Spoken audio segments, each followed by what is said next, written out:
Oke, baik. Selamat siang teman-teman semua. Selamat datang kembali di Perkuliahan Hukum Internasional dan untuk pertemuan hari ini, kita akan membahas mengenai pengakuan negara atau state recognition. Sebenarnya apa sih yang dimaksud dengan pengakuan negara? Sebelum kita membahas mengenai pengakuan negara itu sendiri, terlebih dahulu kita akan membahas mengenai definisi dari pengakuan di dalam hukum internasional. Menurut Shaw, pengakuan itu merupakan suatu pernyataan yang diberikan oleh subjek hukum internasional terhadap status dari subjek hukum internasional lainnya. Jadi menurut Shaw, pengakuan di dalam hukum internasional itu dapat diartikan juga sebagai suatu pernyataan. Lanjut kepada pengakuan negara. Definisi dari pengakuan negara ini ada dua tokoh yang memberikan pernyataan. Yang pertama adalah Oppenheim. Dia mengatakan bahwa pengakuan negara itu merupakan pernyataan terhadap kemampuan suatu negara baru.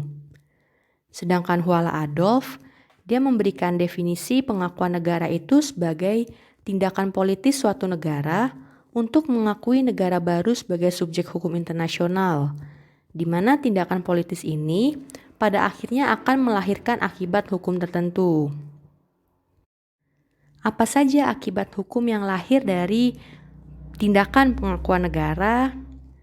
Mengenai akibat hukum yang timbul dari terjadinya pengakuan negara, itu nanti akan kita bahas di slide selanjutnya setelah pembahasan mengenai pengakuan negara itu sendiri kita selesaikan. Nah, hal yang penting mengenai pengakuan negara bahwa pengakuan negara itu merupakan tindakan politis, jadi dia bukan merupakan tindakan hukum.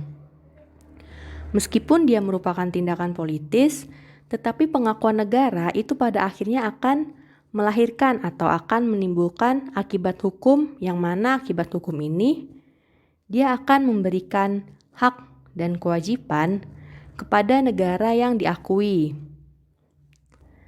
Tidak hanya itu, akibat hukum juga akan diberikan atau akan terjadi kepada negara yang melakukan atau negara yang memberikan pengakuan kepada negara lain.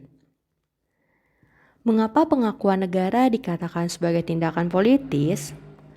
Hal ini dikarenakan pengakuan negara itu merupakan kebijaksanaan politik dari suatu negara, serta pengakuan negara ini juga dikatakan sebagai discretionary act, yaitu negara mengakui adanya negara lain ketika negara ini memiliki kepentingan atau negara ini merasa bahwa pengakuan itu dianggap perlu. Sebagai contoh, ketika suatu negara ingin membuka hubungan diplomatik dengan negara lain ataupun juga misalkan negara ingin membuka hubungan perdagangan ataupun ekonomi, maka negara ini biasanya dia akan memberikan pengakuan kepada negara lain seperti itu. Hal yang perlu kita pahami mengenai pengakuan negara bahwa tindakan pernyataan dalam hal ini pengakuan negara itu merupakan tindakan unilateral dan juga tindakan yang dilakukan secara sukarela.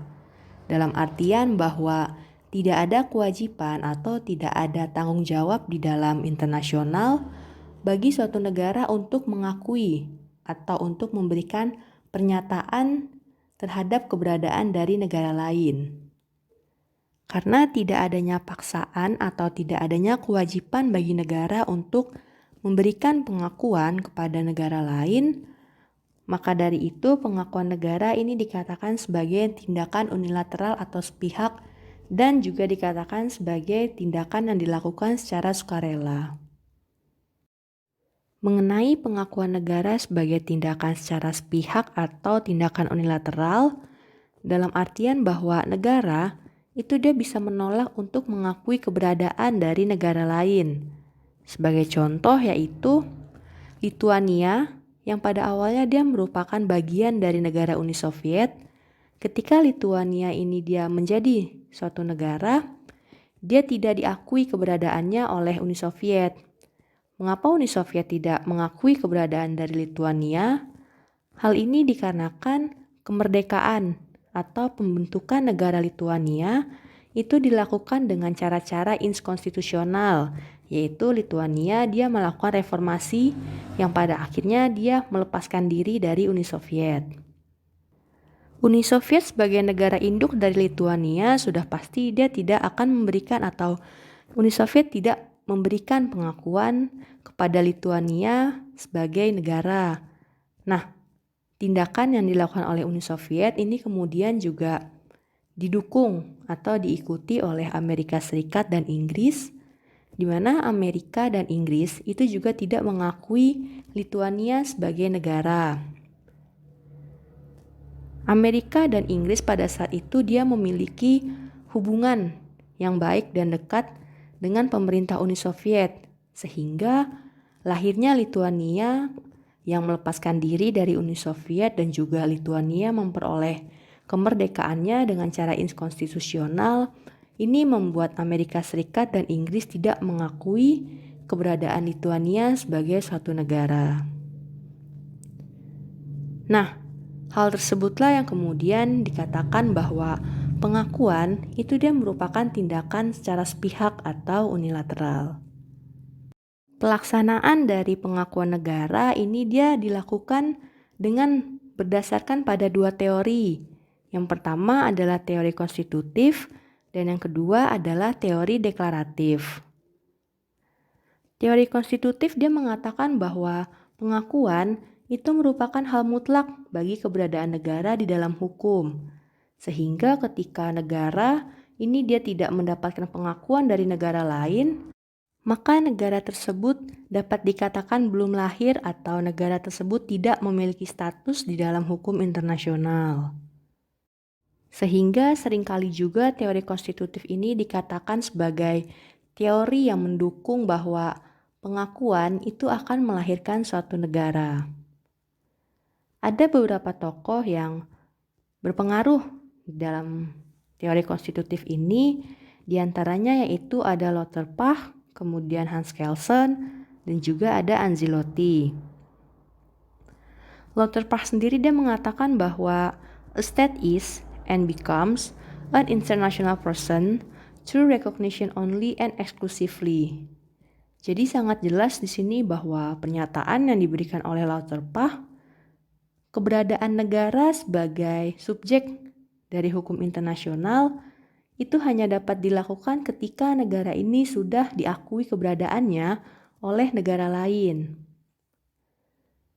Meskipun negara ini dia sudah memenuhi persyaratan dalam pembentukan suatu negara, tetapi ketika negara baru ini dia tidak mendapatkan pengakuan dari negara lain, maka dapat dikatakan bahwa negara itu dia tidak memiliki status atau negara itu dia belum lahir di dalam hukum internasional seperti itu. Jadi negara ini dia tidak menjadi subjek dari hukum internasional ketika dia belum mendapatkan pengakuan dari negara lain. Ada dua alasan yang mendasari lahirnya teori konstitutif di dalam pengakuan negara. Yang pertama yaitu hukum internasional itu lahir dari kesepakatan negara. Jadi ketika ada negara baru yang lahir dan kemudian negara ini ingin menjadi subjek dari hukum internasional, maka diperlukan pengakuan. Dalam hal ini negara-negara itu dia harus memberikan kesepakatan bahwa negara ini dia mengakui keberadaan dari negara yang baru. Ketika tidak adanya kesepakatan untuk mengakui negara yang baru ini, ya sudah, negara itu dia tidak dapat lahir atau negara itu dianggap tidak ada di dalam hukum internasional. Lalu alasan yang kedua yaitu negara yang tidak diakui ini, maka dia tidak memiliki status hukum di dalam hukum internasional. Karena ya kembali lagi pada dasarnya bahwa hukum internasional itu ada dan lahir dari kesepakatan di antara negara-negara. Nah, dua hal tersebut itu menjadi dasar atau menjadi alasan dari lahirnya teori konstitutif. Teori konstitutif ini lazim digunakan atau teori konstitutif ini lazim terjadi pada awal abad ke-20. Tetapi untuk di masa saat ini, di masa hukum internasional modern, teori konstitutif ini sudah mulai ditinggalkan. Dan pada akhirnya mengenai praktik pengakuan negara itu lahirlah teori baru, yang itu adalah teori deklaratif. Nah, teori deklaratif ini dia tuh lahir karena atas reaksi yang menentang teori konstitutif, di mana menurut penganut teori deklaratif, pengakuan itu semata-mata dilakukan sebagai bentuk formalitas terhadap penerimaan suatu negara. Jadi ketika negara lahir, kemudian negara ini dia tidak diakui, ya sudah, itu tidak akan berpengaruh terhadap status hukum dari negara itu sendiri. Sehingga teori deklaratif ini dia mengatakan bahwa pengakuan itu tidak menciptakan atau pengakuan tidak melahirkan negara. Tokoh yang menjadi penganut dari paham teori deklaratif diantaranya adalah Jelinek dan juga ada Straup. Teori deklaratif ini juga didukung oleh salah satu pernyataan dari peradilan internasional, yaitu mengenai Dutch Continental Gerechtshof melawan Polistate, di mana pengadilan yang menangani kasus di antara kedua pihak ini, dia mengatakan bahwa recognition of a state is not constitutive but merely declaratory. The state exists by itself, and recognition is nothing else than a declaration of existence. Jadi dia mengatakan bahwa pengakuan terhadap negara itu ya hanya pengakuan dalam artian deklarasi dari keberadaan negara tersebut. Negara itu ada dan negara itu lahir karena ya negara itu memenuhi persyaratan untuk menjadi suatu negara, bukan lahir atau ada karena adanya pengakuan. Makanya menurut para penganut dari teori deklaratif ini mereka mengatakan bahwa negara lahir ya karena dia memenuhi persyaratan seperti itu. Pengakuan itu bukan merupakan hal mutlak atau pengakuan bukan menjadi hal yang penting bagi keberadaan negara karena itu dia hanya merupakan suatu pernyataan. Dalam hal ini dia hanya merupakan formalitas untuk menerima keberadaan dari negara tersebut. Mengenai status hukum dari negara di dalam hukum internasional itu tetap ada karena negara itu dia berdiri sendiri, dalam artian bahwa negara dia sudah memenuhi persyaratan untuk menjadi sebuah negara yang mana mengacu pada Konvensi Montevideo tahun 1933. Oke, selanjutnya kita akan membahas bentuk-bentuk dari pengakuan negara. Ada 4 bentuk di dalam pengakuan negara. Yang pertama adalah pengakuan eksplisit, yang kedua pengakuan implisit, lalu yang ketiga pengakuan kolektif, dan yang terakhir adalah pengakuan prematur. Oke, yang pertama akan kita bahas adalah pengakuan eksplisit, di mana pengakuan eksplisit ini merupakan suatu pernyataan yang dilakukan secara terang-terangan terhadap pemerintah atau negara yang baru merdeka. Ada beberapa cara bagi suatu negara untuk melakukan pengakuan secara eksplisit. Yang pertama yaitu dengan memberikan public statement, di mana negara ini dia akan mengirimkan pernyataan bahwa dia mengakui keberadaan dari pemerintah atau negara yang baru lahir ini. Bisa juga pernyataan ini dikirimkan dengan melalui cara nota diplomatik seperti itu. Lalu cara lainnya yaitu dilakukan melalui suatu perjanjian internasional. Sebagai contoh yaitu Inggris ketika dia memberikan pengakuan terhadap negara koloninya ini akan dilakukan melalui suatu perjanjian internasional. Pada tahun 1947, pemerintah Inggris memberikan pengakuan melalui perjanjian internasional kepada pemerintah sementara Burma, yaitu yang saat ini kita kenal dengan nama Myanmar. Nah, pemerintah Inggris itu dia mengakui bahwa Burma atau yang saat ini bernama Myanmar itu adalah negara berdaulat yang merdeka. Bentuk yang kedua adalah pengakuan yang dilakukan secara implisit, di mana pernyataan mengenai pengakuan terhadap suatu negara itu dilakukan secara diam-diam melalui beberapa cara tertentu. Apa saja cara-cara yang dimaksud? Yang pertama yaitu dengan melakukan atau dengan mengirimkan ucapan selamat kepada negara yang baru merdeka. Kemudian bisa juga dengan mengirimkan perwakilan atau utusan untuk menghadiri pengangkatan atau pengambilan sumpah dari pemerintah yang baru. Atau bisa juga dengan memberikan voting kepada negara yang baru lahir agar negara ini dia diterima sebagai anggota dari suatu organisasi internasional. Bentuk pengakuan yang ketiga adalah pengakuan secara kolektif. Ada 3 cara yang biasanya dilakukan oleh negara-negara untuk memberikan pengakuan secara kolektif. Yang pertama yaitu melalui suatu pernyataan bersama oleh sekelompok negara.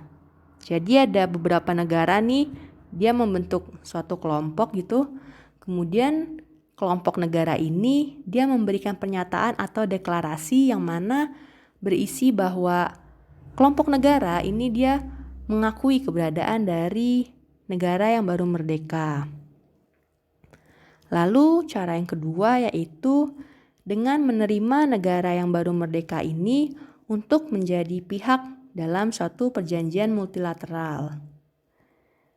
Dan cara selanjutnya hampir mirip dengan cara yang kedua yaitu negara-negara ini dia menerima negara yang baru lahir untuk ikut serta dalam hal menjadi anggota dari suatu organisasi internasional. Nah, itu merupakan cara-cara yang biasa dilakukan negara untuk mengakui keberadaan dari negara yang baru dengan cara kolektif. Untuk bentuk yang terakhir dan yang sebenarnya bentuk ini agak jarang dipraktikkan oleh negara yaitu adalah pengakuan secara prematur. Apa sih sebenarnya yang dimaksud dengan pengakuan prematur? Oppenheim mengatakan bahwa pengakuan prematur itu dia merupakan pengakuan terburu-buru atau precipitate because. Di mana ketika suatu negara memberikan pengakuan kepada negara yang baru merdeka, tetapi negara yang baru merdeka ini dia sebenarnya belum memenuhi persyaratan untuk menjadi suatu negara. Sehingga seringkali ketika ada negara yang mempraktikkan pengakuan prematur, dikatakan bahwa negara itu dia menyalahgunakan fungsi dari pengakuan negara. Hal ini dikarenakan biasanya pengakuan prematur itu dilakukan untuk memberikan keuntungan tertentu bagi negara yang memberikan pengakuan secara prematur. Pengakuan prematur juga seringkali dikatakan sebagai bentuk dari intervensi negara terhadap urusan internal dari negara lain. Ada contoh dari pengakuan prematur yang pernah dilakukan oleh Amerika Serikat yaitu pengakuan yang diberikan kepada Panama. Jadi pada awalnya Panama itu dia merupakan bagian dari wilayah Kolombia. Nah, sebelum Panama ini diakui menjadi suatu negara, terlebih dahulu Amerika Serikat melakukan perjanjian bilateral dengan Kolombia mengenai terusan Panama. Tetapi setelah perjanjian ini selesai, Kolombia menolak untuk melakukan ratifikasi terhadap perjanjian tersebut dengan alasan bahwa perjanjian ini tidak memberikan keuntungan atau justru sebenarnya perjanjian ini dia merugikan pihak Kolombia. Karena perjanjian ini tidak diratifikasi oleh Kolombia, akhirnya mengenai penggalian terusan Panama kemudian istilahnya dia menjadi gantung seperti itu. Tidak lama kemudian terjadi pemberontakan di Panama terhadap pemerintah Kolombia. Selang 3 hari setelah pemberontakan yang dilakukan Panama ini terjadi, pemerintah Amerika Serikat dia mengakui Panama sebagai suatu negara.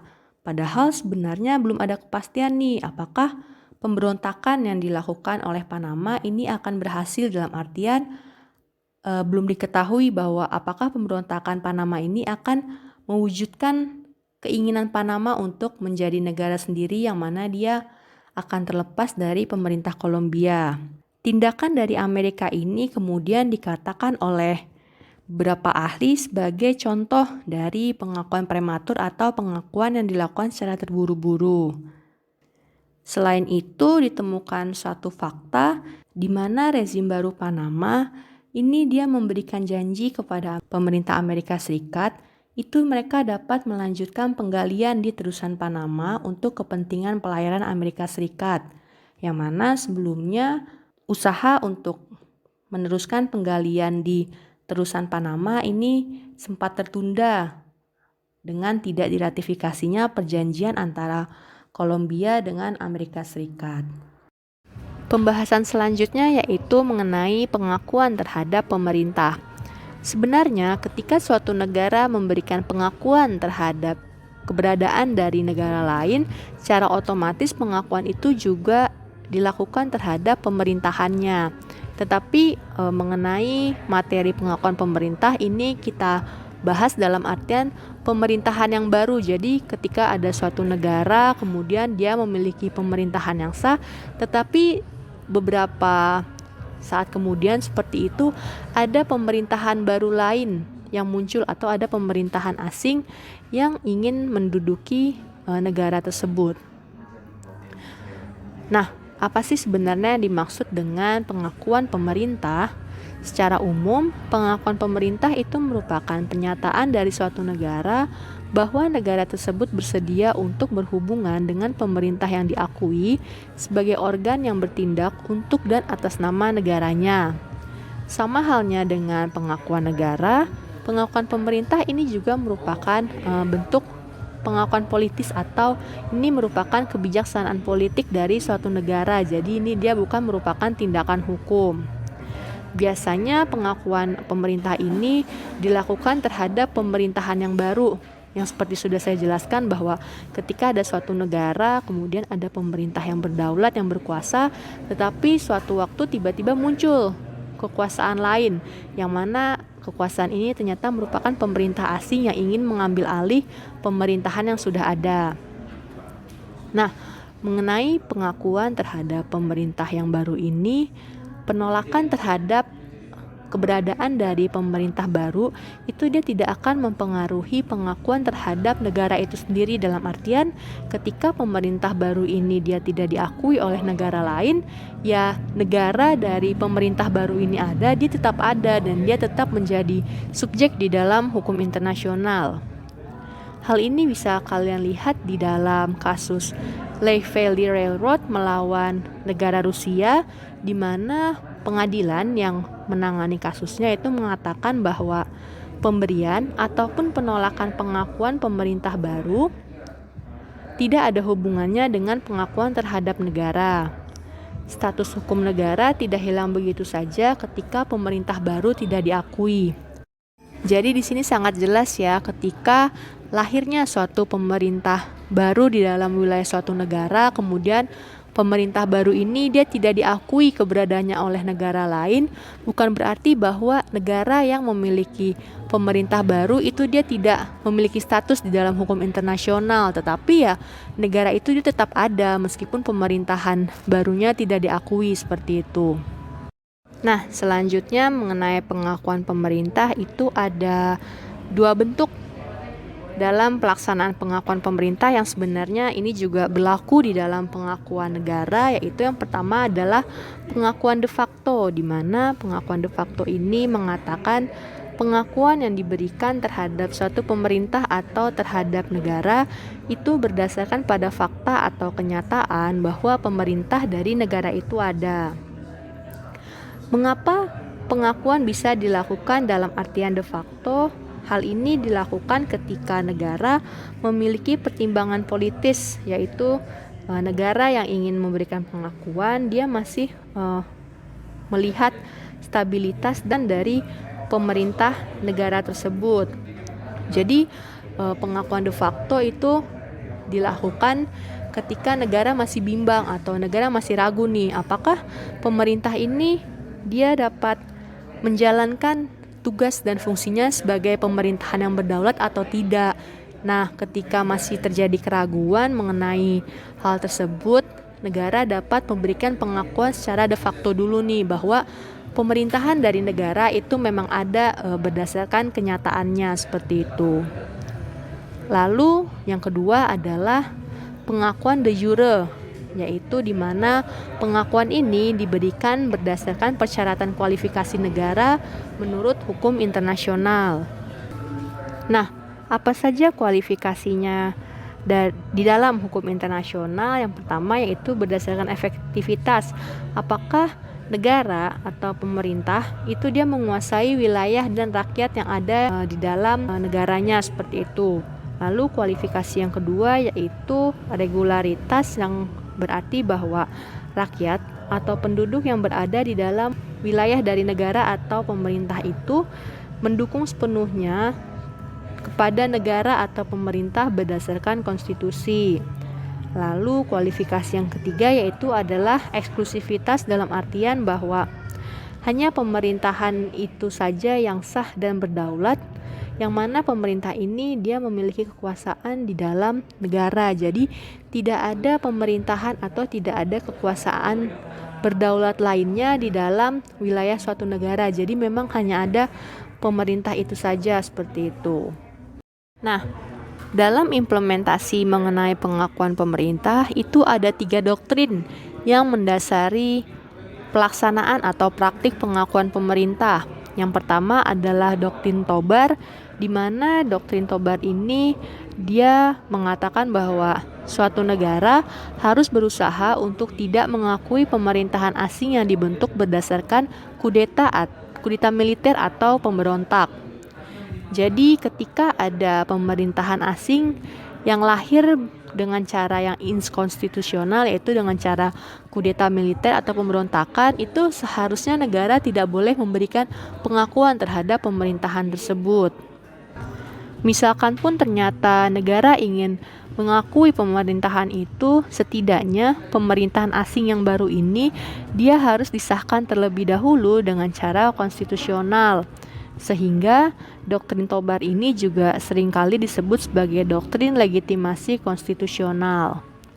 Doktrin selanjutnya atau doktrin kedua yang akan kita bahas yaitu adalah doktrin Estrada, di mana doktrin Estrada ini dia sangat berlawanan dengan doktrin Tobar.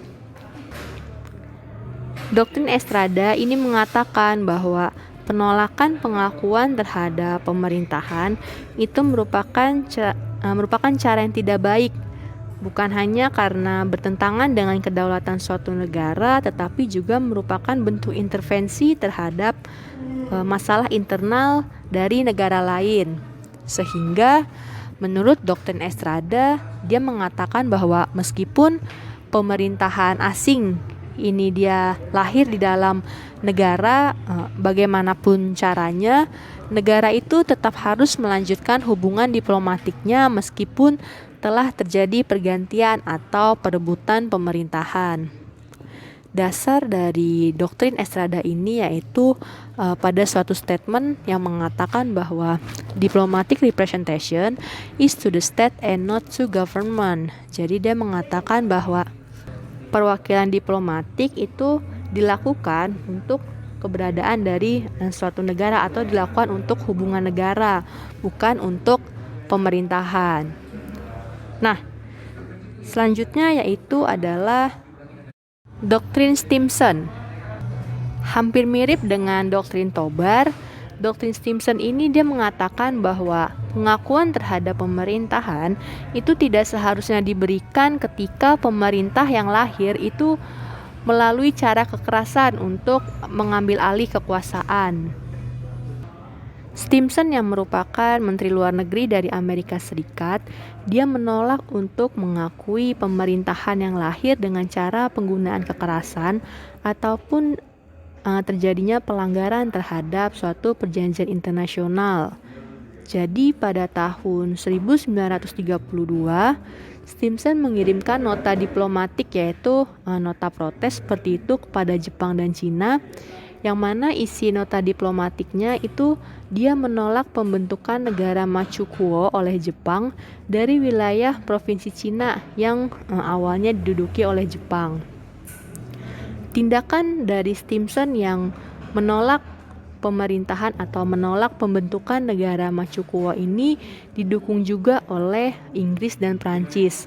Jadi pada intinya doktrin Stimson itu dia menolak pemerintahan asing yang lahir dari penggunaan kekerasan ataupun pelanggaran terhadap ketentuan suatu perjanjian internasional.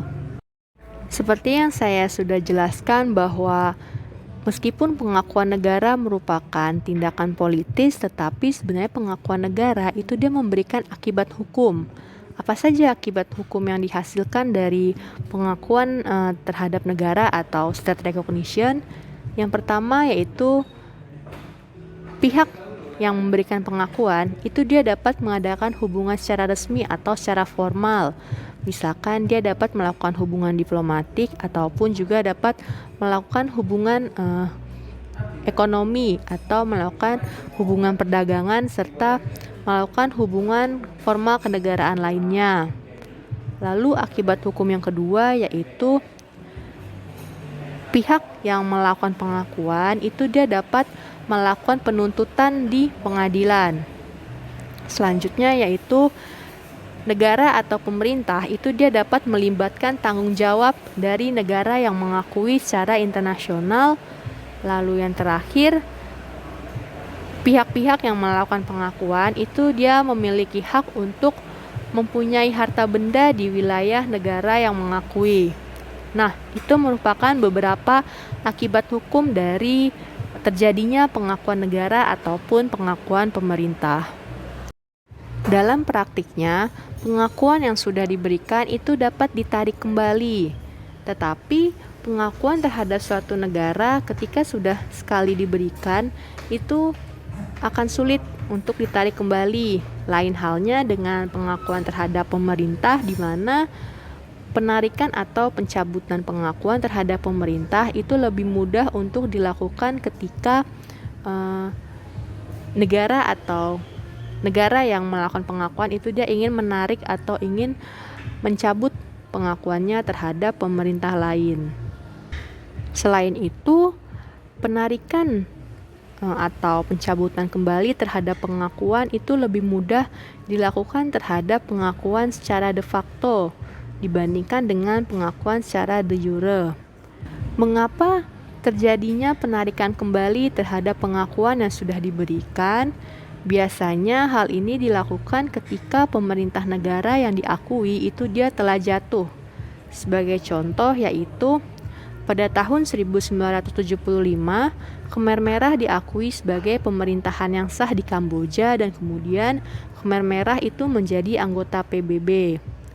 Tetapi pada akhirnya terungkap bahwa Khmer Merah itu dia melakukan kekejaman dan kekerasan terhadap rakyatnya sehingga sejumlah negara atau ada banyak negara yang menarik kembali pengakuannya terhadap Khmer Merah sebagai pemerintahan yang sah di Kamboja. Kemudian seperti yang sudah saya jelaskan juga di awal bahwa pengakuan itu dia merupakan tindakan unilateral atau merupakan tindakan sukarela dari negara. Suatu negara itu dia dapat menolak untuk mengakui keberadaan dari pemerintah atau negara lain yang berdasarkan pada alasan moral ataupun berdasarkan pada alasan hukum. Ada satu doktrin yang mengakomodir suatu negara atau memungkinkan suatu negara untuk menolak pengakuan atau menolak untuk memberikan pengakuan terhadap negara lain, yaitu adalah doktrin Stimson. Doktrin ini merupakan kelanjutan dari prinsip hak-hak hukum yang tidak dapat diperoleh dari situasi yang ilegal. Nah, apa sih yang menjadi dasar hukum dari doktrin non-recognition? Ini bisa kalian lihat di dalam Deklarasi tentang Hak-Hak dan Kewajiban Negara pada tahun 1949 yang mana di dalam ketentuannya deklarasi ini mengatakan atau dia menekankan agar perolehan wilayah dengan cara kekerasan ataupun dengan cara-cara yang bertentangan dengan hukum internasional itu agar tidak diakui seperti itu. Jadi itu merupakan dasar hukum dari doktrin non-recognition dan juga bisa yang mana doktrin non-recognition ini juga diakomodir atau didukung oleh doktrin Stimson. Pembahasan yang terakhir yaitu pengakuan terhadap belligerency dan gerakan pembebasan nasional. Untuk pengakuan terhadap belligerency itu sebenarnya dilakukan dengan tujuan untuk melindungi kepentingan suatu negara yang berada di dalam wilayah yang diduduki oleh belligerency. Dalam praktiknya, ketika suatu negara memberikan pengakuan terhadap belligerency, negara tersebut tetap harus bersikap netral, dalam artian dia tidak boleh condong entah itu ke negara yang mana terjadi belligerency ataupun dia tidak boleh juga condong terhadap kaum pemberontak itu sendiri. Karena ketika negara yang memberikan pengakuan ini kemudian dia tidak bersikap netral, negara akan dianggap telah melakukan intervensi terhadap urusan dalam negeri dari negara lain.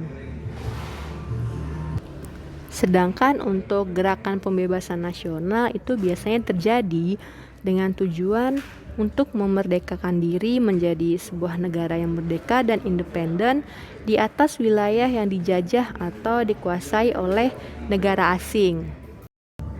Biasanya untuk gerakan pembebasan nasional ini selain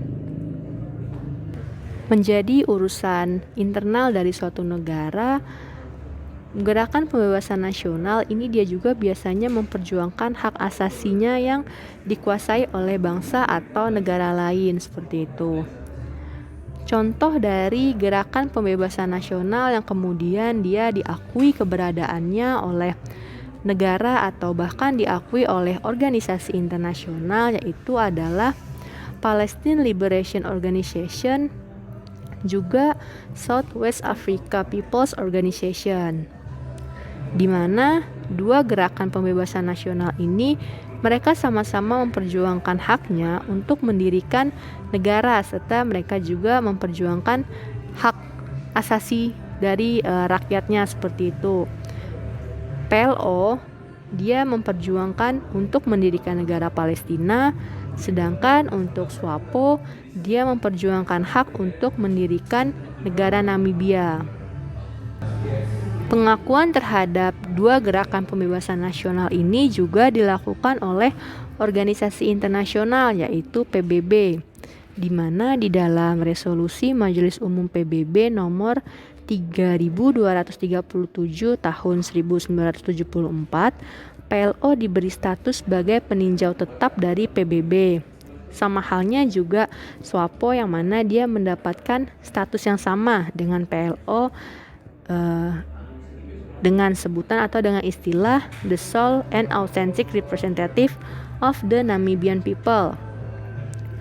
Untuk status SWAPO itu sendiri diberikan oleh PBB melalui resolusi Majelis Umum PBB tahun melalui resolusi Majelis Umum PBB nomor 311 pada tahun 1973. Sedangkan untuk negara yang memberikan pengakuan terhadap PLO dan SWAPO yaitu yang pertama, Austria, dia memberikan pengakuan diplomatik penuh terhadap PLO pada tahun 1980. India juga melakukan hal yang sama dengan Austria, di mana dia memberikan pengakuan diplomatik terhadap PLO pada tahun 1980 dan juga dia membuka perwakilan diplomatik.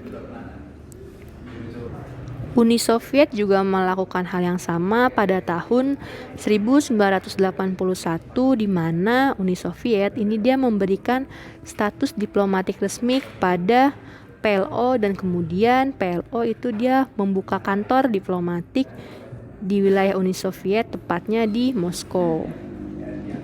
Nah, itu merupakan beberapa contoh pengakuan yang dilakukan oleh negara ataupun organisasi internasional terhadap gerakan dari pembebasan nasional.